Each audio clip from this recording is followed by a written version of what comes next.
troops in sufficient quantities. Both the intricately designed gun and its ammunition proved too difficult to assemble in large numbers. But another manufacturer from Connecticut, Christopher Spencer, overcame those problems and created his own breech-loading repeater called the Spencer.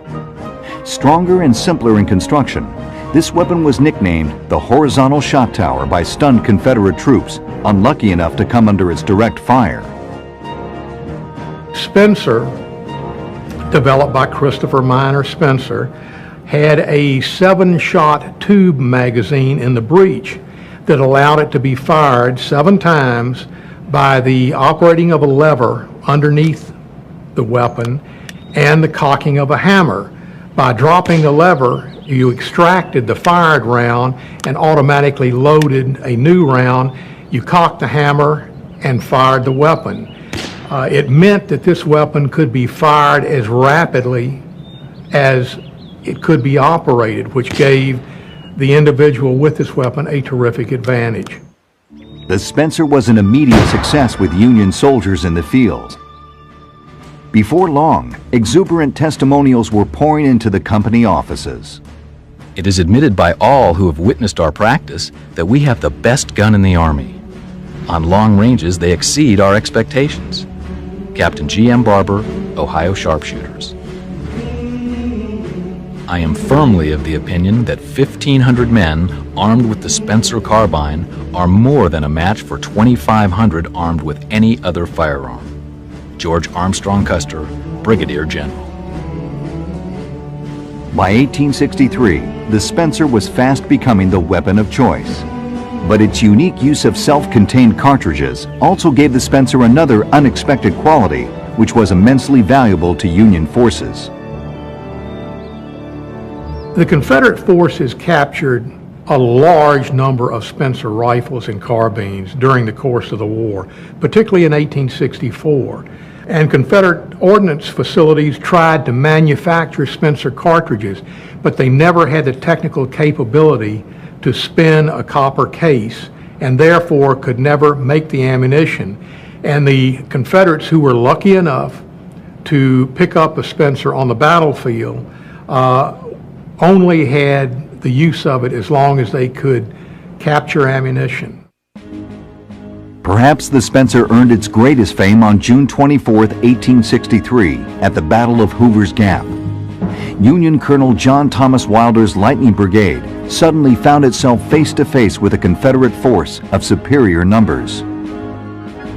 For Wilder's men, the Spencers made all the difference. One of my regiments fairly defeated a rebel brigade of 5 regiments. They admitted a loss of over 500, while our loss was 47. My men feel as if it is impossible to be whipped, and the confidence inspired by these arms, added to their terribly destructive capacity, fully quadruples the effectiveness of my command. Colonel John Thomas Wilder, commanding the 1st Mounted Brigade of the 17th Indiana Volunteers. Hoover's Gap was the first battle in history in which repeating rifles gave troops a significant advantage. Despite this, the Union Ordnance Department in Washington, which had initially ordered 10,000 Spencers, refused to order any more. General Ripley, the Chief of Ordnance for the Union Army, felt that would be too much of a wasteful expenditure of ammunition on the part of the Union marksmen. That if they were able to fire 16 rounds in 10 seconds, then the cost of keeping the Union Army in the field with ammunition up to that point would be astronomical. He could afford to keep an army in the field that fired 3 shots in 1 minute, but 16 shots in 10 seconds was an expensive proposition. He also felt that a soldier that was able to fire that fast wouldn't take such care in choosing his targets that there would be a lot of wasteful ammunition spent. But Christopher Spencer, then only 27 years old, refused to take no for an answer. He had other plans, namely the complete arming of all Union forces with his repeating rifle and the termination of Springfield musket production. Spencer bypassed Ripley and arranged a personal audience with President Lincoln to plead his case. On the 18th of August, 1863, I arrived at the White House with the rifle in hand and was immediately ushered into the executive room. I found the president alone.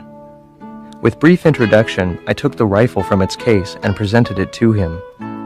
Looking it over carefully and handling it as one familiar with firearms, he requested me to take it apart to show the inwardness of the thing.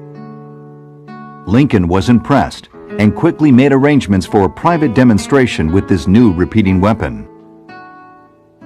Near where the Washington Memorial now stands, a Union officer set up a target as Lincoln and Spencer prepared to fire.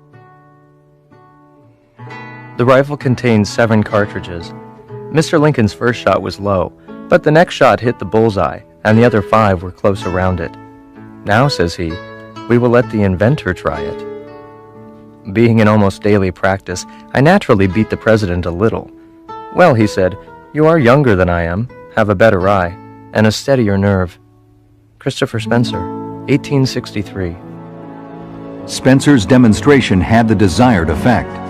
Lincoln ordered the War Department to supply as many troops as possible with Spencer rifles. By the end of the war, 144,000 were made and over 58 million cartridges ordered. The tide had changed. Within 20 years, repeating guns became the dominant weapon of all soldiers in land wars. At the same time, new advances in handguns were also assuring that a more deadly era of warfare had begun.